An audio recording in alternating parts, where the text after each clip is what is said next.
I've been getting so many emails about this story over the last couple of days because I didn't know whether or not I was going to talk about it. But I said, you know what? They're going to keep sending me emails until I actually do. So this is me about to cover this story right here. And shout out to Darren McNeil and also Leonise Williamson because they were sending me stories about this, and I got an actual update about this. So I'm actually kind of glad that I sat on this for a little bit so you can get the update. So basically what you have in this story is what many would say swirling gone wrong. So this woman's name was sorry about that. This guy's name was Alexander Dzikowski. What I told you about them skis, I wouldn't be surprised if he was a part of the Jake community with that last name. And her name was Tiara. We're going to say D because I cannot pronounce that last name whatsoever. And they were a married couple.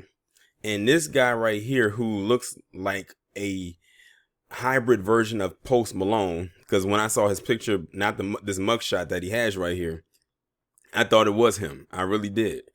He killed this woman, his wife, in front of all four of their children. I always hated having to do stories about a person that kills their spouse in front of their kids. Like, that just never sat right with me at all. Like, why would you do something well, first off, I don't know what the reason was of him killing her, but then to do it in front of your kids, at that point, he just didn't care anymore. Now, those kids are going to have to be traumatized for the rest of their life of seeing their mother be murdered by their father in front of them. But let's go ahead and get into it. Sheriff deputies in North Carolina have arrested a white man on charges of killing his black wife earlier this month. Alexander D., age 33, a struggling 33, was charged with first-degree murder after authorities determined he stabbed his wife several times during a domestic dispute. Tiara D., age 34, a mother of four children, died during the December 6th ordeal. The incident unfolded at about 10:15 a.m. in the couple's Brattleboro, North Carolina home. According to the Nash County Sheriff's Office, 3 of the children were in the Pine Street home at the time. They escaped and ran to a house next door. The children told their neighbor that Alexander had stabbed Tiara. The woman died at the scene. Deputies said at least one of the juveniles witnessed the stabbing. This was a cowardly act in front of these children, DeJuan Stroud Marshall, Tiara D's cousin, told WRAL-TV. You can only imagine a child who has seen this, what's going through their head.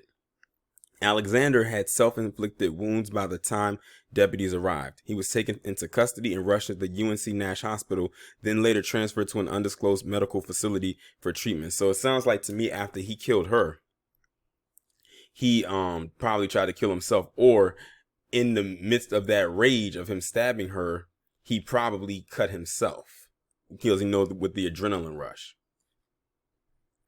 Arrest records show Alexander was booked into the Nash County Jail December 8th and formally charged with murder and 3 counts of assault while minor present.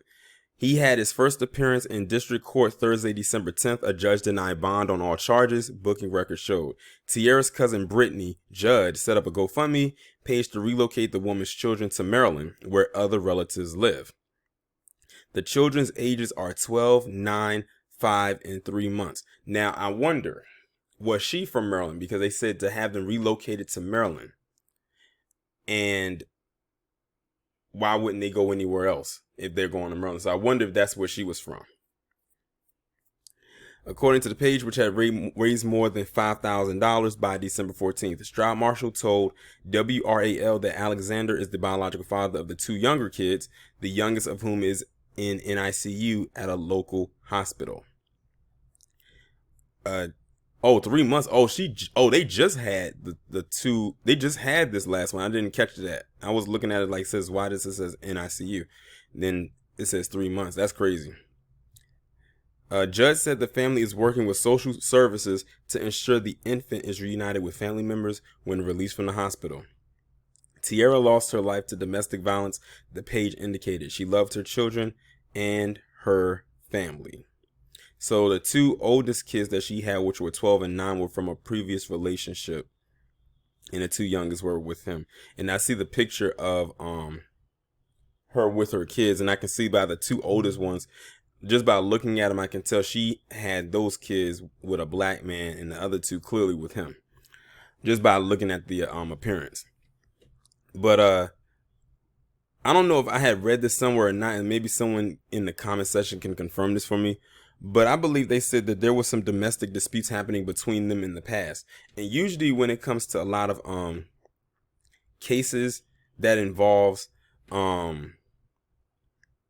domestic disputes, especially something like this wasn't something a one-off that set him off this day to make him go in on her the way that he did. This was something that was festering over time. And I would not be surprised if there was domestic incidents happening between them. And it seems like probably more so on his end, since he's the one that went in with that knife and killed her the way that he did. If there was more incidents like this happening before and she never said anything. Because a lot of people who are in domestic situations, it's a power thing and it's a mind control thing too. Like, you know, kind of those things like no one's going to have you if I can't have you, or who would want you, and all types of stuff like that. And they usually go after a person that has low self-esteem and all kinds of things like that. But when I was looking at various pictures of them together, I always look at body language, and I could just look at him and tell this guy was straight up trash just by looking at his pictures. And he had a certain image. He had a certain look. If you look at his mugshot, he has tattoos. He has hair and cornrows. It looks like he would be what we would call back in the late 90s a wigger. You know, a white guy that probably grew up around some black people, listened to some hip hop, and then he got ingrained in the quote unquote culture. And then boom, that's how you go. That's why I say he reminded me so much of Post Malone. Not only because he looks like him, but he probably acted like him too. And it's unfortunate because I find that some black women find that attractive. It's like, it's crazy. It's like they got their 2-for-1 special. They found a white guy who acts like a quote unquote black guy. So boom, there it is. That's their perfect packaging right there. But it's crazy either way.